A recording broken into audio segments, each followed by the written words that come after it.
ఓం గం గణపతయే నమః. ఓం విశ్వక్సేనాయ నమః. ఓం శ్రీ గురుభ్యో నమః. హరి ఓం. ఈరోజు భాద్రపద శుద్ధ చతుర్దశి పర్వదినంబన శ్రీ అనంత పద్మనాభ స్వామి యొక్క వ్రతం ఆచరించడము అనేటువంటిది అనాదిగా మన హిందూ కర్మభూమిలో జరుగుతూ ఉన్నటువంటి మహోత్సవం. ఈ పర్వదినమున ఆ దేవదేవుని యొక్క అనుగ్రహం చేత శ్రీ శివకామేశ్వరి దివ్యధామంలో ఆ అమ్మవారి యొక్క కృపచేత ఈ రోజున శ్రీ అనంత పద్మనాభ స్వామి యొక్క వ్రతము ఏ విధంగా ఆచరించాలి, దానివల్ల కలిగేటువంటి ఫలితములు ఇత్యాది విషయములన్నీ కూడా మనము సూతుల వారు సౌనకాది మహర్షులందరికీ కూడా ఏ విధంగా తెలిపారు, అలాగే శ్రీ అవతారమైనటువంటి శ్రీ గురుచరిత్ర అనేటువంటి మహాగ్రంథంలో కూడా ఏ విధంగా తెలుపబడింది ఈ యొక్క అనంత పద్మనాభ స్వామి యొక్క వ్రతం గురించి అనేటువంటి అంశములను ఆ స్వామి యొక్క కరుణ చేత శ్రీ మహావిష్ణు స్వరూపుడైనటువంటి ఆ అనంత స్వామి యొక్క అనుగ్రహంతో మనం అందరము కూడా తెలుసుకోగలుగుతున్నాము అని తెలియజేస్తూ, వక్రతుండ మహాకాయ కోటి సూర్య సమప్రభా నిర్విఘ్నం గురు మే దేవ సర్వకార్యేషు సర్వదా. నారాయణం నమస్కృత్య నరం చైవ నరోత్తమం దేవీం సరస్వతీం వ్యాసం తతో జయముదీరయేత్. సౌనకాది మహామునులతోటి ఆ సూత పౌరాణికుడు సాక్షాత్తు నారాయణ స్వరూపుడైనటువంటి శ్రీ వ్యాస భగవాను యొక్క ప్రియ శిష్యుడైనటువంటి ఆ సూత పౌరాణికుడు ఏ విధంగా ఈ యొక్క అనంత పద్మనాభ స్వామి యొక్క వ్రత కథని తెలియజేసినారు అంటే, లోకంలో దారిద్ర్య నివారణకు అనేక కష్టములను ఈ మానవాళంతా నివారించుకోవడానికి ఆయురారోగ్య భోగభాగ్య ఐశ్వర్యములతో సదా నివసించడానికి ఒక మహత్తరమైనటువంటి ఒక వ్రతం కలదు అని దాని గురించి సూతుల వారు సౌనకాది మహామునులతో తెలియజేస్తున్నారు. అలాగే శ్రీ గురు దత్తాత్రేయుని యొక్క చరిత్రలో కూడా ఆ గురుమూర్తి సాయం దేవునితో కూడా ఈ విధంగా ఈ అనంత స్వామి యొక్క వ్రతం గురించి తెలిపినటువంటి ఒక గాథ ఉన్నది. పూర్వము నుండి కూడా అనేక మంది చేత ఆచరించబడినటువంటి ఈ యొక్క అనంత స్వామి యొక్క వ్రతం గురించి శ్రద్ధతో వినవలసింది అని సూతుల వారు సౌనకాది మహర్షులకు తెలిపినట్లుగాను, అలాగే ఈ గురుచిత్రను ఆధారంగా చేసుకుని ఆ గురుమూర్తి సాయం దేవుడు అనేటువంటి శిష్యునితో తెలిపినట్లుగా కూడా మనం ఈ రోజున ఈ అనంత పద్మనాభ స్వామి యొక్క వ్రతము గురించి తెలుసుకుంటున్నాం. కాలకర్మ వశంబున పాండవులు అరణ్యవాసం చేసేటువంటి సమయంలో శ్రీకృష్ణ భగవానుతో అంటున్నారు, మహాత్మా, మేము అనేక కష్టములతో ఈ జీవనాన్ని సాగిస్తున్నాం. ఈ జీవన మార్గాన్ని తప్పించేటువంటి తరుణోపాయం ఏదైనా ఉన్నట్లయితే చెప్పవలసింది అని ప్రార్థన చేశారు. అలా పాండుపుత్రుడైనటువంటి ధర్మరాజు ఈ వ్రతమును ఆచరించి నష్టమైనటువంటి రాజ్యాన్ని తిరిగి ఎలా పొందాడు అనేటువంటి అంశమును తెలుపుకుంటున్నా. అందుచేత ఈ వ్రతము సర్వోత్తమైనటువంటిది. అలా ధర్మరాజు మరలా అంటున్నాడు, శ్రీకృష్ణ భగవానుడు ధర్మరాజుతో అంటున్నాడు, ఓ ధర్మరాజా, పురుషులకు స్త్రీలకు కూడా సకల పాపములను పోగొట్టి సకల సౌభాగ్యములను ఇచ్చేటువంటి ఒక వ్రతం ఉన్నది. ఆ వ్రతము అనంత పద్మనాభ స్వామి యొక్క వ్రతము. ఈ వ్రతమును భాద్రపద శుక్లపక్ష చతుర్థి తిథి నాడు చేయాలి. ఆ వ్రతం వల్ల పుత్ర పౌత్రాభివృద్ధి, యశస్సు, సుఖశాంతులు కలుగుతాయని ఆ శ్రీకృష్ణుల వారు చెప్పగా ధర్మరాజు అడుగుతున్నాడు, అనంతుడు ఎవడు, అతని యొక్క స్వరూపం ఏమిటి అని అడిగాడు. అతడు అంటున్నాడు, ఓ పాండుపుత్ర ధర్మరాజా, అనంతుడు మరెవ్వరో కాదు, నేనే. సృష్టి స్థితి లయకారకుడను కూడా నేనే. కాలగమనమునకు ఆద్యుడను నేనే. అలా అనంతుడు అనేటువంటి పేరుతో ఈ భూభారమును తగ్గించడకు, రాక్షస సంహారం కొరకు వసుదేవుని ఇంట జన్మించాను. నేను విష్ణువుగా, శ్రీకృష్ణుడిగా, హరిహర బ్రహ్మడిగాను కూడా కనిపిస్తాను. నా హృదయాంతరాలలో 14 రుద్రులు, అష్టవసువులు, ఏకాదశ రుద్రులు, ద్వాదశాదిత్యులు, సప్తఋషులు, భూర్భవస్వర్లోకాదులు కలిగి నా యొక్క విశ్వరూపాన్ని నీవు వీక్షించు. అలా ఆ శ్రీకృష్ణ భగవానుడు అన్నటువంటి ఆ మాటలు విన్నటువంటి వాడి, ఓ లోకరక్షక, ఓ జనార్దన, మేము కూడా తప్పకుండా ఈ వ్రతాన్ని ఆచరిస్తాం. ఆ వ్రతము ఎలా చేయాలి, ఏ దైవాన్ని పూజించాలి అని ధర్మరాజు శ్రీకృష్ణ భగవానుని ఎంతో భక్తి శ్రద్ధలతో ప్రార్థించగా, ప్రశ్నించగా, అంత భగవానుడు చెబుతున్నాడు. కృతయుగంలో ఏ విధంగా ఈ వ్రతాన్ని ఆచరించారు అనేటువంటి విషయాన్ని తెలుపుతూనే ధర్మరాజుకి కొన్ని విషయములు చెబుతున్నాడు. ఈ ధర్మరాజు కపట జూదంలో కౌరవుల వల్ల రాజ్యాన్ని కోల్పోయాడు. సోదరులతోటి భార్య అయినటువంటి ద్రౌపదితో కూడా ఆ కుటుంబ సమేతంతో 12 సంవత్సరములు అరణ్యంలో నివసించాడు. అలా కష్టాన్ని అనుభవించేటువంటి సమయంలో శ్రీకృష్ణుని యొక్క స్మరణ ఎన్నడూ కూడా మానేటువంటి వారు కాదు. కౌరవులు పాండవులు అరణ్యములకు పంపి కూడా తృప్తి పొందక ఆ దూర్వాసుని వారిని పరీక్షించ శిష్య సమేతంగా పాండవుల వద్దకు ఆతిథ్యానికి పంపించారు కౌరవులు. అట్టి సమయంలో వారందరూ కూడా శ్రీకృష్ణుని యొక్క సహాయం చేత ఆ పాండవులు దూర్వాసుని యొక్క శాపానికి గురి కాకుండా రక్షింపబడ్డారు అని కూడా ఇతిహాసం ద్వారా మనకు తెలియబడుతోంది. అలా అరణ్యవాసాన్ని చేస్తూ నానా తీర్థములను కూడా పర్యటిస్తూ అనేక వ్రతాన్ని ఆచరిస్తూ ఉన్నారు.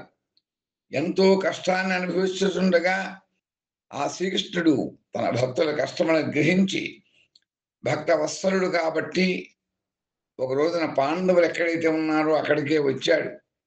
ఆ ధర్మరాజు కృష్ణుడికి ఎదురేగి పరబ్రహ్మ స్వరూపుడైనటువంటి ఆ శ్రీకృష్ణుడికి సాష్టాంగ వందనాన్ని ఆచరించి తన శిరోజములతో కృష్ణుని యొక్క పాదములను శుభ్రపరిచాడు. పాద్యము, అర్ఘ్యము మొదలైనటువంటి ఉపచారములతో శ్రీకృష్ణుడు ఎంతో భక్తితో పూజించాడు. జన్మ ధన్యమైంది అని తలుస్తూ స్తుతించాడు. ఓ నారాయణ, ఋషికేశ, భక్తవత్సల, జయ జయ, క్షీరాబ్దివాస, పరంజ్యోతి స్వరూప, నీవు విశ్వాన్ని సృజిస్తావు, రక్షిస్తూ ఉంటావు, సంహరిస్తూ ఉంటావు. స్థూలమందు సూక్ష్మమందు కూడా నీవే నివసించి ఉన్నావు. ఓ ఋషికేశ, నీ పాద పద్మ కమలంబులకు నమస్కారములు. నీవు దుష్టులను నిగ్రహించి సాధువులను రక్షించగనబడినందుకు అవతరించావు. శృతి స్మృతులు కూడా చెబుతున్నాయి నీ యొక్క మహిమ గురించి. నీవు భూమికి భారమైనటువంటి వారిని సంహరిస్తావు అని కూడా మేము విన్నాం.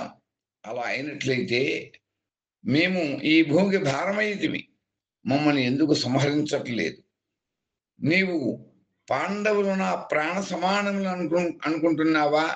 అలా అయితే మమ్మిట్లు అరణ్యవాసంలో ఎందుకు పడవేశావు? నీవే మమ్మల్ని కనుక ఉపేక్షించినట్లయితే మేము జీవించే ప్రయోజనం ఏమిటి అని దీనుడై ఆ ధర్మరాజు స్తుతించాడు. భీమసేనుడు వచ్చాడు, కృష్ణుని యొక్క పాదాలు పట్టుకుని అంటున్నాడు, ఓ కృష్ణ ప్రభు, భక్తులమైనటువంటి మమ్మను ఇట్లు ఉపేక్షించుతున్నావేమిటని కూడా భక్తితో అడిగాడు. అర్జునుడు వచ్చి కృష్ణుని యొక్క పాదములకు శిరస్సు ఉంచి నమస్కరించాడు. ఓ కృష్ణ, మా యందు నీవు కృప కనగలిగిన వాడవైతే ఈ వనవాసము ఇంత కష్టము మేము అనుభవించగలమా? పాండవులు నాకు ప్రాణ సమానములు అని నీవు లోకంలో సంపాదించిన బిరుదు మా కష్టములను తొలగించి సార్థకం చేసుకో అని ప్రార్థించాడు. అలాగే మాద్రీసుతులైనటువంటి నకుల సహదేవులు కూడా వచ్చి ఆ కృష్ణ భగవానుకు నమస్కరించారు, రక్షించమని ప్రార్థించారు. అంత సోదరి అయినటువంటి ద్రౌపదీదేవి కూడా వచ్చి శ్రీకృష్ణ యొక్క పాదంలో పడి నమస్కరించింది. ఓ ప్రభు, నీవు మాకు సర్వత్రా రక్షకుడవు, చక్ర రక్షకుడవు, సుదర్శన చక్రం మాదిరిగా మమ్మల్ని నిరంతరము కూడా కాపాడుతూనే ఉన్నావు. మేము అరణ్యవాసం చేస్తున్నాం, మా బంధువులు రాజ్యం చేస్తున్నారు. నీవు మాకు ఛత్రం వలె రక్షకుడవై ఉండగా మాకింత కష్టమేమిటి? కాబట్టి మా కష్టములు నష్టములు తొందరగా పోయేటువంటి ఉపాయం ఏదైనా ఉన్నట్లయితే అది మాకు తెలుపవలసింది అని ప్రార్థించింది. అప్పుడు శ్రీకృష్ణుడు వాత్సల్యుడు గనక, పరబ్రహ్మ స్వరూపుడు గనక దయగలవాడై ధర్మరాజుతో అంటున్నాడు, పాండుసుత ధర్మరాజా, నీకు ఒక వ్రతం చెబుతాను, దాన్ని భక్తి శ్రద్ధలతో ఆచరించు. శీఘ్రముగానే మీకు రాజ్యం రాగలదు, మీ కష్టములన్నీ తొలుగుతాయి. వ్రతములోనికెల్లా అనంత వ్రతము శ్రేష్టమైనది కాబట్టి ఆ వ్రతాన్ని ఆచరించు అని తెలిపాడు. అనంతానంత దేవేశ అనంత బలదాయక, అనంత దుఃఖనాశాయ, అనంత రోగనాశాయ, అనంత బాధానాశాయ, అనంతాయ నమో నమః అంట. నమోస్వనంతాయ సహస్రమూర్తయే సహస్రపాదాక్షి శిరోర్వాహవే సహస్రనామ్నే పురుషాయ శాశ్వతే సహస్రకోటి యుగధారిణే నమః. అలా సర్వత్రా పరిపూర్ణుడనై ఉండుడి చేత నన్నే అనంతుడు అంటారు. కాబట్టి అనంతుడి యొక్క వ్రతం చేయడం అంటే సాక్షాత్తు నన్ను పూజించినట్లే. నేను కాలస్వరూపుడనై అహోరాత్రములు, పక్షములు, మాసములు, సంవత్సరములు, యుగములు, కల్పములు అన్నిటి యందు కూడా నేనే వ్యాపించి ఉన్నాను. భూత భవిష్యత్ వర్తమానములు, భూత వర్తమాన భవిష్యత్తుల యందు కూడా వ్యాపించి ఉన్నటువంటి నారాయణుడు నేనే. అట్టి నేను దుష్టులను సంహరించి భూమిని రక్షించేటువంటి నిమిత్తము యదుకులమ్మన వాసుదేవుడని అవతరించాను. ఓ ధర్మరాజా, సంశయించకు. బ్రహ్మ విష్ణు మహేశ్వరులు నా స్వరూపులే. రాసులు, గ్రహములు, భువనంబులు, ద్వాదశ రుద్రులు, అష్టవసువులు, సప్త సముద్రములు, పర్వతములు, పాతాళాది అధోలోకములు, తృణములు, వృక్షములు, ఆకాశము, దిక్కులు సర్వము కూడా వ్యాపించి ఉన్నవాడును కూడా నేనే. అలా విశ్వాత్మకుడనైనటువంటి నాకన్నా ఇతరమైనటువంటి వస్తువు లేనే లేదు. ఇలా ఉండి కూడా నిర్వికారుడను, అవ్యయుడును, అజయుడును అయినటువంటి నేను అనంతుడను గాక నా వ్రతమే అనంత వ్రతము. నేనే అనంతుడను కావన నా వ్రతమే అనంత వ్రతము. అట్టి అనంత వ్రతమును విధి విధానముగా ఆచరించు అని చెప్పగా ధర్మరాజు అడుగుతున్నాడు కృష్ణునితో, అట్టి అనంత వ్రతము ఏ విధంగా చెయ్యాలి, ఏ రోజున ఈ వ్రతాన్ని ఆచరించాలి, పూర్వం ఎవరైనా కూడా ఈ వ్రతాన్ని ఆచరించి ఫలితం పొందారా అని చెప్పమని ప్రార్థించగా శ్రీకృష్ణ పరమాత్మ ఈ విధంగా అంటున్నాడు. ఈ అనంత వ్రతము అనంత పద్మనాభ స్వామి యొక్క వ్రతం, దానినే అనంత వ్రతము అంటారు. ఈ వ్రతమును భాద్రపద శుక్ల చతుర్దశి మధ్యాహ్న కాలమున ఆచరించాలి. శ్రద్ధతో ఈ వ్రతమును ఆచరించినట్లయితే శీఘ్రముగా రాజ్యప్రాప్తి కలుగుతుంది, ధనప్రాప్తి కలుగుతుంది, ఆయురారోగ్య భోగభాగ్య ఐశ్వర్యములు, చిరాయువు కూడా మీకు తప్పకుండా కలుగుతుంది. పూర్వము ఈ వ్రతమును ఒక ఋషి ఆచరించాడు. అలా వశిష్ఠ గోత్రములో సుమంతుడు అనేటువంటి ఒక ధర్మనిష్ట కలిగినటువంటి బ్రాహ్మణుడు ఉండేటువంటి వాడు. అది కృతయుగంలో ఈ సుమంతుడు అనేటువంటి వేదశాస్త్ర సంపన్నుడైనటువంటి బ్రాహ్మణుడు ఒకడు ఉన్నాడని చెప్తున్నాం కదా. ఆయన వశిష్ఠ గోత్రోద్భవుడైనటువంటి సుమంతునకు భృగుమహా ఋషి యొక్క పుత్రికైనటువంటి దీక్షాదేవితో కూడా వివాహం జరిగింది. అలా వారికి సుశీల అనేటువంటి ఒక పుత్రిక కూడా జన్మించింది. కొద్ది కాలానికే సుమంతుని యొక్క భార్య మరణించింది. అలా మాతృహీనైనటువంటి సుశీల తండ్రి వద్దనే పెరుగుతూ ఉన్నది. చిన్నతనమైనా కూడా ఆ బాలిక గృహాన్ని శుద్ధి చేస్తూ ముగ్గులు పెట్టుచూ భగవద్భక్తి కలిగినటువంటిదై ఉన్నది. ఆ సుమంతుడు భార్యాహీనుడైన కారణం చేత, భార్య లేనటువంటి వాడు యజ్ఞయాగాది కర్మలను చేసేటువంటి దానికి అనర్హుడు కాబట్టి అతడు కర్మనిష్ట గలవాడు కావున తిరిగి వివాహం చేసుకున్నాడు. కానీ దైవవశాత్తు అలా వివాహం చేసుకున్నటువంటి ఆయన యొక్క భార్య కలహశీలము, దుశ్శీలము, దురాచారము అవడం తటస్థించింది. ఆమె సుశీలయందు ద్వేషభావము గలది. భర్తకు కూడా విచారమనే కలిగిస్తూ ఉండేది ఎల్లప్పుడూ కూడా. ఇంతలో కాలచక్రం తిరుగుతూ ఉంది. సుశీలకు వివాహయోగ్యమైనటువంటి కాలము ఆ వయస్సు రాగా యుక్త వయస్సును కుమార్తెకు వివాహం చెయ్యాలి, ఇది ధర్మము అని తెలిసి కౌండిన్యుడు అనేటువంటి ఒక ఋషికి ఆమెనిచ్చి వైదిక విధానంగా వివాహాన్ని చేశాడు. అలా సుమంతుడు తన పుత్రికి అందరి మమకారముతో కౌండిన్యుని కూడా తన ఇంటి వద్దనే ఉంచుకున్నాడు. సుమంతుని యొక్క భార్య తన భార్యను ద్వేషించుట కౌండిన్యుడు గమనించాడు. 2 నెలలు గడిచిన తర్వాత మామగారితో అంటున్నాడు, నేను నా భార్యను తీసుకుని వెళ్ళి మరి ఒక చోట ఆశ్రమం ఏర్పరచుకుంటాను అన్నాడు. సుమంతుడు తన యొక్క భార్య దుష్టురాడైనటువంటి కారణం చేత తన పుత్రికకు తనకు వియోగం అవుతోంది అని తలచి ఇట్లు విచారించాడు, హా పరమేశ్వర, ఈమె నాకు భార్య కాదు, శత్రువు. ఇట్టి పాపాత్మురాలి వలన నా కుమార్తెతో నాకు వియోగం సంభవిస్తూ ఉన్నది. యమనకి శాంత స్వభావము కలిగినటువంటి భార్య లేదు, వానికి గృహము వనముతో సమానం. సంసార సముద్రమును మునిగిపోయాను. ఈ భార్య నాకు కర్మానుష్ఠానమునకు కాని తపస్సునకు కాని యోగ్యురాలు కాకపోయింది, ఏమి చేయుదును అని విలపిస్తుండగా కౌండిన్యుడు అంటున్నాడు మామగారితో, మీరు విచారపడకుడు. తపస్సు చేసేటువంటి వారు కలిసి ఉండక వేరువేరుగా ఉండడిగే శాస్త్ర సమ్మతము. నేను కొద్ది దూరమని ఆశ్రమాన్ని ఏర్పరచుకుంటాను. అప్పుడప్పుడు మిమ్మల్ని చూడడానికి కూడా వస్తూ ఉంటాను ఆయన ధైర్యం చెప్పగా, సుమంతుడు కౌండిన్యంతో 12 రోజులు మాత్రమే ఇక్కడ ఉండి త్రయోదశి సర్వసిద్ధప్రదము కాబట్టి ఆ రోజున మీరు ప్రయాణం చేయండి అని చెప్పగా ఆ కౌండిన్యుడు కూడా అందులోకి అంగీకరించాడు. అలా త్రయోదశి రోజున కౌండిన్యుడు భార్యతో సహా ప్రయాణం చేస్తూ ఉండగా సుమంతుడు భార్యతో, మన కుమార్తె సుశీల అత్తవారింటికి వెళుతోంది కాబట్టి దారివత్యం కింద ఏమైనా ఆహార పదార్థం ఇచ్చి పంపనగా ఆమె మిక్కిలి కోపంతో నేనేమీ ఇవ్వను అని చెప్పగా ఇంటిలోకి వెళ్ళి తలుపులు బిగించుకుని ఉన్నది. సుమంతుడు అంటున్నాడు, అయ్యో దైవమా, నేనేమి చేయగలను అని విలపిస్తుండగా తన కుమార్తె నటు సుశీల అంటోంది తండ్రితో, మీరు విచారపడకండి, ఏమయ్యూ ఈయన అవసరం లేదు అని చెప్పింది. కానీ సుమంతుడు ఆ పాకశాలలోకి వెళ్ళాడు. చూడగా అక్కడ కొంత గోధుమ పిండి కనపడింది. అది ఒక మూట కింద కట్టాడు, కుమార్తెకి ఇచ్చాడు.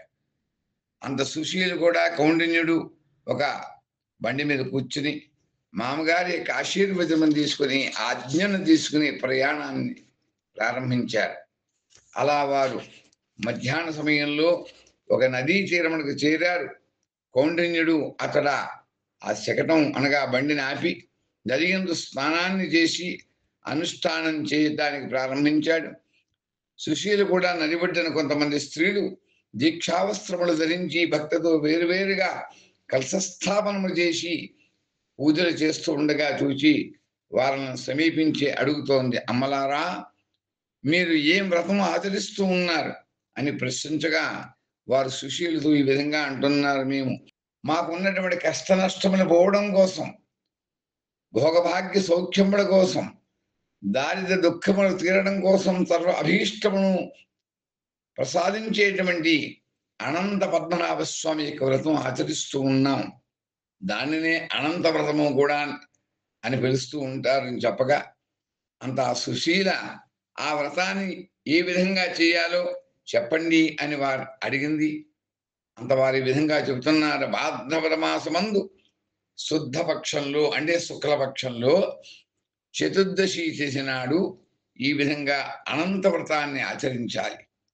14 ముళ్ళు కలిగినటువంటి ఎర్రనైనటువంటి తోరమును సిద్ధపరచుకుని నదీ స్నానాన్ని చేసి, లేదా వీలైనటువంటి వారు ఆ కలశములోను ఎలా అయితే మనం కలశ స్థాపన చేసినప్పుడు గంగాది సర్వతీర్థములు కూడా అక్కడే ఉన్నాయని భావిస్తామో, అలాగే మనం చేసేటువంటి ఆ నీటినే అన్ని నదుల యొక్క ఉదకంగా భావించి, ఆ నదీ స్నానాన్ని మనం కూడా ఆచరిస్తున్నాము అని భావన చేసి, పసుపు కుంకుమను కూడా ధరించి రక్త వస్త్రమును కట్టుకుని అంటే ఎర్రనైనటువంటి వస్త్రాన్ని కట్టుకుని శుచిగా శుభ్రంగా 2 కలశముల నిండా నీరు పోసి పంచ పల్లవములను రత్నములను కూడా ఆ కలశములో ఉంచి ఆ కలశములను పూజించి అచ్చట పూర్ణ పాత్ర మీద ఒక వస్త్రాన్ని నుంచి అష్టదళంతో ఉండేటువంటి కమలమును కూడా గంధముతో వ్రాయాలి. ఒక దర్భతో ఆదిశేషుడి యొక్క ప్రతిమని తయారు చేసుకోవాలి. మనం దర్భలు ఉంటాయి, ఆ దర్భతో చేస్తారు. ఈ పూజలో విశేషంగా సర్పాకారంలో చేస్తారు. ఆ దర్భతోడలా ఆదిశేషుని అనంతానంత దేవేశ అనంత ఫలదాయక అంటారు. కాబట్టి ఆ అనంతుడే ఈ అనంతుడు. శేషతల్పేన రంగేశ శేషాద్రౌ వెంకటేశ్వర అస్తి కాలి భూషణేన శేషభూషణేన విరాజితే. ఆ అనంతుడిని మూసేటువంటి వాడు ఆ సర్పము, ఆ అనంతుడు కూడా ఒకటే. శేషతల్పేన రంగేశ, అలా విష్ణుమూర్తికి శేషతల్పంగా ఉన్నటువంటి వాడు. శేషాద్రౌ వెంకటేశ్వర, ఆ కాళహస్తిలో ఉన్నటువంటి వాడు కూడా ఈ అనంతుడే. విష్ణు భగవానుడు యోగనిద్రలో ఉన్నటువంటి కాలంలో కూడా భూభారమును భరించేటువంటి వాడు కూడా అనంతుడే. అందుకనే విష్ణు భగవాను మనం సహస్రశీర్షా పురుష సహస్రాక్ష సహస్రపాద్ అని పురుష సూక్తంలో వర్ణించారు. విష్ణుమూర్తికి 1000 శిరస్సులు ఉన్నాయని కాదు. ఆ ఆదిశేషుడికి ఆదిశేషాయ విద్మహే సహస్రభణాయ ధీమహి తన్నో అనంత ప్రచోదయాతు. నిరంతరము కూడా ఫణీశ్వరుడు ఖగేశ్వరుడు సహస్రభణములతో ఉండేటువంటి ఆ ఆదిశేషుడి చేత మోయబడేటువంటి వాడు. పక్షిరాజైనటువంటి ఆ గరుత్మంతునితో సేవతో ఉండేటువంటి ఆ పక్షివాహనం మీద ప్రయాణం చేసేటువంటి వాడు. ఆ భగవాను కూడా మనం అందుకనే నమో సహస్రశీర్షా పురుష అని చెబుతున్నాం. ఇది వేదము ద్వారా. అలాగే దర్భతోడి ఆ ఆదిశేషుడి యొక్క రూపాన్ని తయారు చేసి స్థాపించి భక్తి శ్రద్ధలతో పూజించాలి. ఓం హామనంత ఆదిశేషాయ నమః అనేటువంటి నామాన్ని ఈ సందర్భంలో స్మరణ చెయ్యాలి. అలా చతుర్భుజములతో శంఖచక్రములతో విష్ణవే శంఖచక్ర గదాధరాయ అని మనం ప్రార్థన చేస్తుంటాం. అలాగా చతుర్భుజములతో సశంఖచక్రం సకిరీటకుండలం సపీత వస్త్రం సరసీరుహేక్షరం సహార వక్కస్థల శోభి కౌస్తుభం నమామి విష్ణుం శిరసా చతుర్భుజం అంటుంది. చతుర్భుజములతో శంఖచక్రములతో కూడినటువంటి ఆ అనంతుని భావన చేసి ధ్యానం చేయాలి. ఈ విధంగా పూజించి ఎర్రనైనటువంటి ఆ నూతన తోరమును కుడి చేతికి మంత్రముతో కట్టుకుని ఆ ఇంతకుముందు కట్టుకున్నటువంటి ఆ పాత తోరమును మనం విసర్జించాలి, తీసివేయాలి. అలా తోరమును ధరించి ప్రస్థ గోధుమ అపూప వాయును దక్షిణతో సహా అలా పూజ చేయించినటువంటి బ్రాహ్మణుకు దానం చేసి సజంతో సహా ఆ భగవంతుడికి నివేదించినటువంటి పదార్థములను భుజించాలి. ఈ విధంగా 14 సంవత్సరములు ఆచరించిన తర్వాత ఈ అనంత స్వామి యొక్క వ్రతమును 14 సంవత్సరములు భక్తి శ్రద్ధలతో ఆచరించి అప్పుడు ఉద్యాపనం చెయ్యాలి. అలా ఉద్యాపనకు గాను 14 కలశములతో మండపారాధన చేసి ఆ 14 కలశములకు కూడా బ్రాహ్మణులకు దానం చెయ్యాలి అని శిష్యులతో చెప్పి, ఈరోజు అనంత చతుర్దశి గాన నీవు కూడా మాతో కలిసి ఈ వ్రతాన్ని ఆచరించు అని చెప్పి ఆ స్త్రీలందరూ కూడా ఆమెకు ఒక తోరణను కూడా ఇచ్చారు. అప్పుడు సుశీల ఆ స్త్రీలతో కలిసి ఈ అనంత వ్రతాన్ని ఆచరించి అలా తండ్రి గారు ఇచ్చినటువంటి ఆ గోధుమ పిండిని బ్రాహ్మణులకు వాయినం ఇచ్చి అలా అనంతని యొక్క తోరణమును చేతికి కట్టుకుని ఆ స్త్రీలకు కూడా నమస్కరించి తన భర్త అనుష్ఠానమును చేసేటువంటి స్థలానికి వెళ్ళింది. తర్వాత భార్యాభర్త ఇరువురు కూడా మళ్ళా శకటమనగా బండిని ఎక్కి కొంత దూరం వెళ్ళేసరికి వారికి అమరావతితో సమానమైనటువంటి ఒక నగరం కనపడింది. ఆ గ్రామస్తులందరూ కూడా ఈ కౌండిన్యునికి ఎదురు వచ్చారు. స్వామి, మీరందరూ కూడా మీరు తపోధనులుగా కనపడుతున్నారు, ఈ గ్రామంలో మీరు ఉండవలసింది అని ప్రార్థించగా కౌండిన్యునికి చక్కని గృహం ధనమును కూడా ఇచ్చారు, ప్రార్థించారు. కౌండిన్యునికి చక్కని గృహమును ధనమును కూడా ఇచ్చి సత్కరించారు. అలా కౌండిన్యుడు ఆ గ్రామంలో మిక్కిలి సుఖంగా కాపురం ఉంటుండగా ఒక రోజున దైవవశంబున తన భార్య చేతికి ధరించినటువంటి ఎర్రనైనటువంటి తోరాన్ని చూచాడు ఈ కౌండిన్యుడు.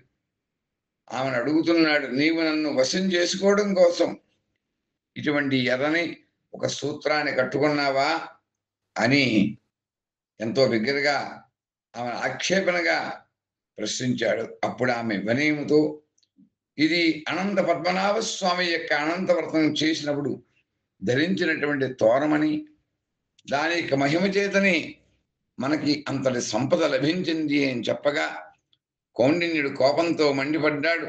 అనంతుడు ఎవడు అని చెబుచూ ఆ తోరాన్ని తెంచి అగ్నిలో పడవేశాడు. ఈ ఐశ్వర్యం నా తపోబలం వల్ల సంప్రాప్తించగా నీవు అనంతుడంటున్నావు. ఆ అనంతుడు ఎవడు? నా తపోబలం చేత కదా కలిగింది ఐశ్వర్యము.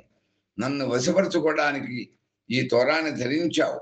ఇదిగో చూడు, తోరమును నిప్పులో పడవేశాను అని గర్వంతో పలికాడు. అప్పుడు ఆ సుశీల యొక్క భర్త ఆ విధంగా చేయటం చూసి ఆహాకారం చేసి నిప్పులో పడినటువంటి తోరామును తీసి ఆవు పాలలో ఉంచింది. అంత ఆ అనంత స్వామిని దూషించినటువంటి తోరమును నిప్పులో వేసినటువంటి కారణం చేత, ఆ దోషము చేత వెంటనే అందరూ కూడా ఆ కౌండినికి శత్రువులుగా మారారు. ఐశ్వర్యం నష్టమైంది. గోవులను దొంగలు అపహరించారు.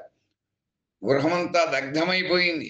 అలా కౌండిన్యునికి అనేక కష్టములు చుట్టుకుని దీనత్వం సంప్రాప్తమైంది. అప్పుడు కౌండిన్యుడు ఆలోచించాడు, తనకు ఆకస్మికంగా వచ్చినటువంటి దారిద్ర్యం ఈ కష్టములకు కారణము ఆ అనంతుని దూషించినటువంటి పాపమే అని గ్రహించి సర్వమును కూడా త్యజించి అంత అనంతుని యొక్క దర్శనం అయ్యేటువంటి పర్యంతము కూడా అన్నపానీయములు కూడా తీసుకోను అని దీక్షభూని అంటున్నాడు. హా అనంత అనంత అనంత అని ఆ అనంతుడిని వెతుక్కుంటూ అరణ్య మార్గంలో పోతూ ఉన్నాడు.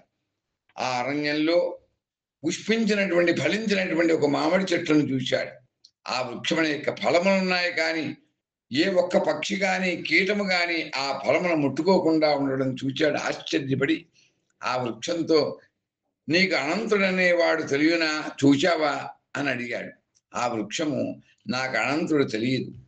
నీకు అనంతుడు కనపడినట్లయితే వారితో నా స్థితి విన్నవించవలసింది.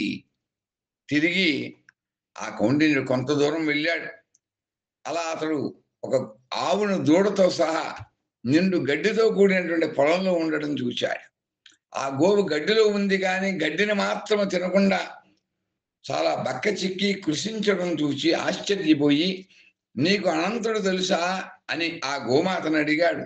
ఆ గోమాత కూడా, నాకు తెలియదు, నీవు గనక అనంతుని కనుక చూసినట్లయితే నా స్థితిని గూర్చి వారితో మనవి చేయవలసింది అని ప్రార్థన చేసింది. అలాగే తిరిగి కౌండిన్యుడు ఆ అరణ్యంలో కొంత దూరం ప్రయాణం చేస్తుండగా ఒక ఎద్దును చూశాడు. దాన్ని కూడా అనంతుడు తెలియనా అని అడిగాడు. అది కూడా వెనుకటి వాటి వలె తనకు తెలియదు అని చెప్పింది. తిరిగి పోయేటువంటి సమయంలో కౌండిన్యుడు 2 సరస్సులను చూశాడు. ఆ సరస్సులు 2 కూడా నీటితో కమలములతో కూడా శోభిల్లుతూ ఒకదానితో ఒకటి కలిసి ఉన్నాయి, కానీ ఆ సరస్సు వద్ద ఒక పక్షి కూడా లేకుండా ఉన్నది. వాడితో, మీకు అనంతుడు తెలుసా అని ప్రశ్నించగా, మాకు అనంతుడు ఎవరో తెలియదు అని వెళ్తూ ఉంటే కౌండిన్యుడు ఒక గాడిదను ఏనుగును కూడా చూశాడు. అనంతుని గురించి ప్రశ్నించాడు. అవి కూడా వెనుకటి వాటి వలె మాకు కూడా అనంతుడు తెలియదు అని బదులిచ్చాయి. అప్పుడు కౌండిన్యుడు అనంతుని యొక్క దర్శనం కానంద వల్ల ఆహాకారం చేస్తూ ప్రాణత్యాగం చేయడం కోసం ప్రయత్నం చేసి అలాగే క్రిందపడి మూర్ఛన పొందాడు. అదే సమయంలో భక్తవత్సలుడైనటువంటి ఆ అనంతుడి వృద్ధ బ్రాహ్మణ వేషంలో అతడికి వచ్చి సత్యదేవుని యొక్క వ్రతంలో కూడా ఏ విధంగా అయితే వృద్ధ బ్రాహ్మణ వేషంలో అక్కడికి వచ్చాడో ఆ స్వామి అదే మాదిరిగా ఈ అనంత పద్మనాభ స్వామి యొక్క వ్రతంలో కూడా వృద్ధ బ్రాహ్మణ రూపంలో వచ్చాడు.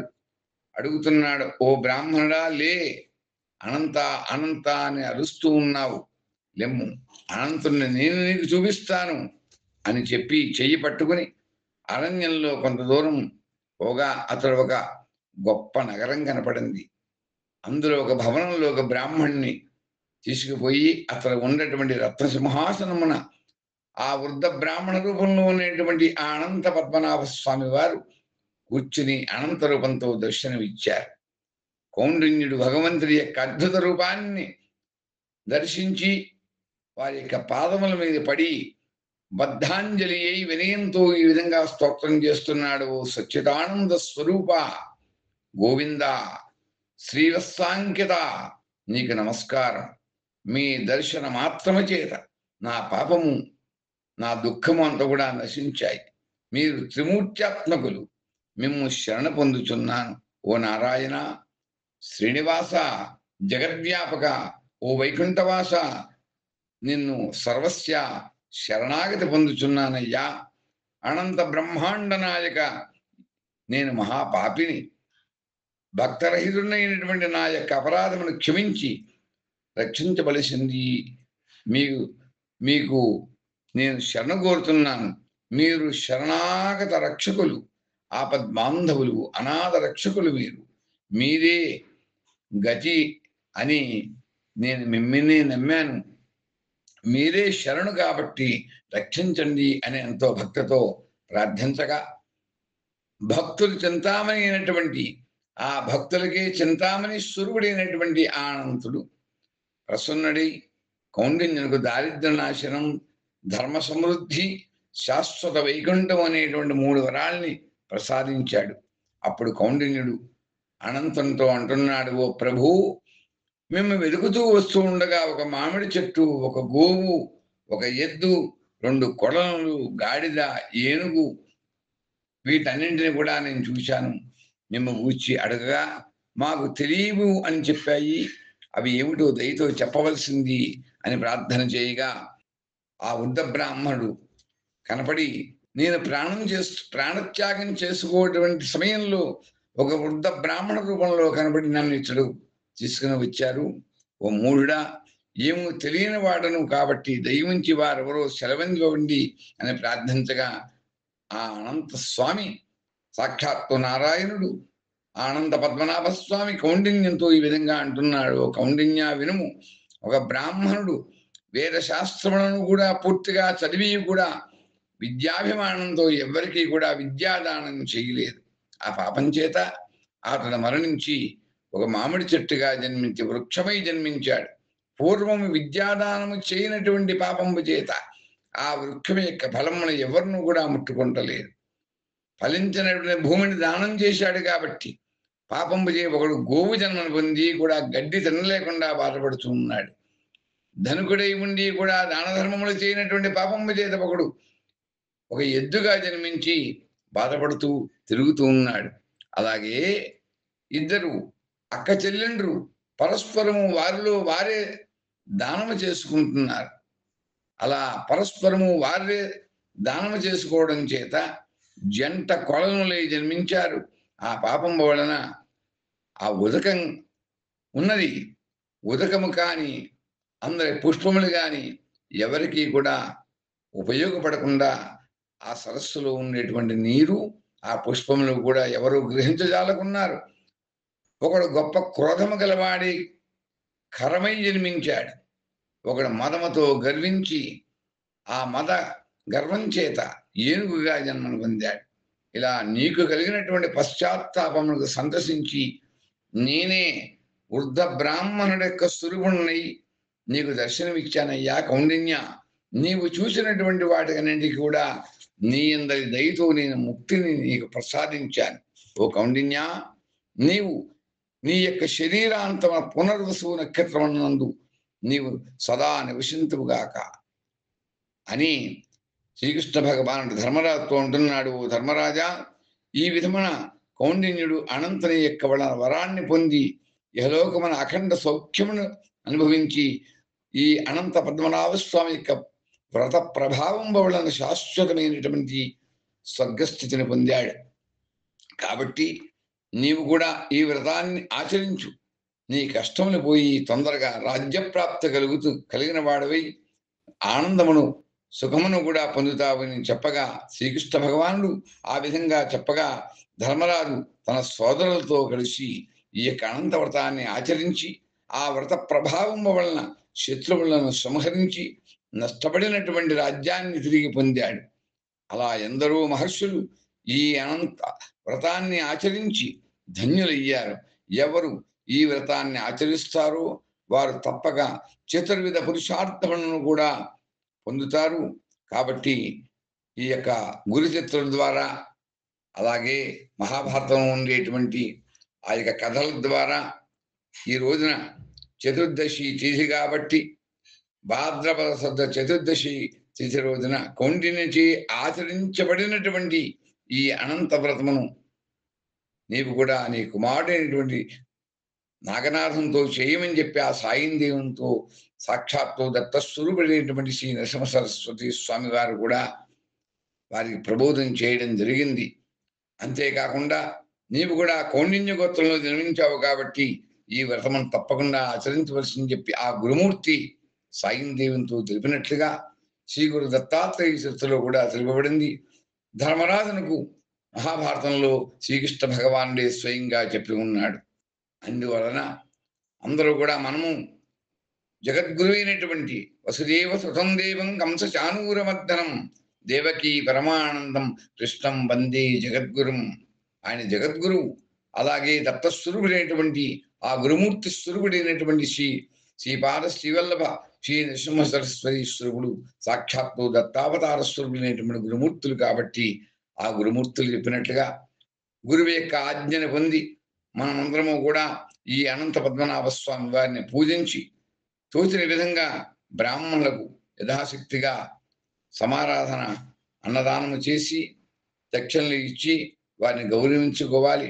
అలా గురువుల యొక్క అనుగ్రహాన్ని పొంది మనము మన కుటుంబము మన గ్రామములను మన పట్టణములను కూడా మనం అందరం కూడా గురుదేవుల యొక్క అనుగ్రహాన్ని పొందడానికి ఈ అనంత పద్మనాభ స్వామి వారి యొక్క వ్రతాన్ని తప్పకుండా ఆచరించాలి.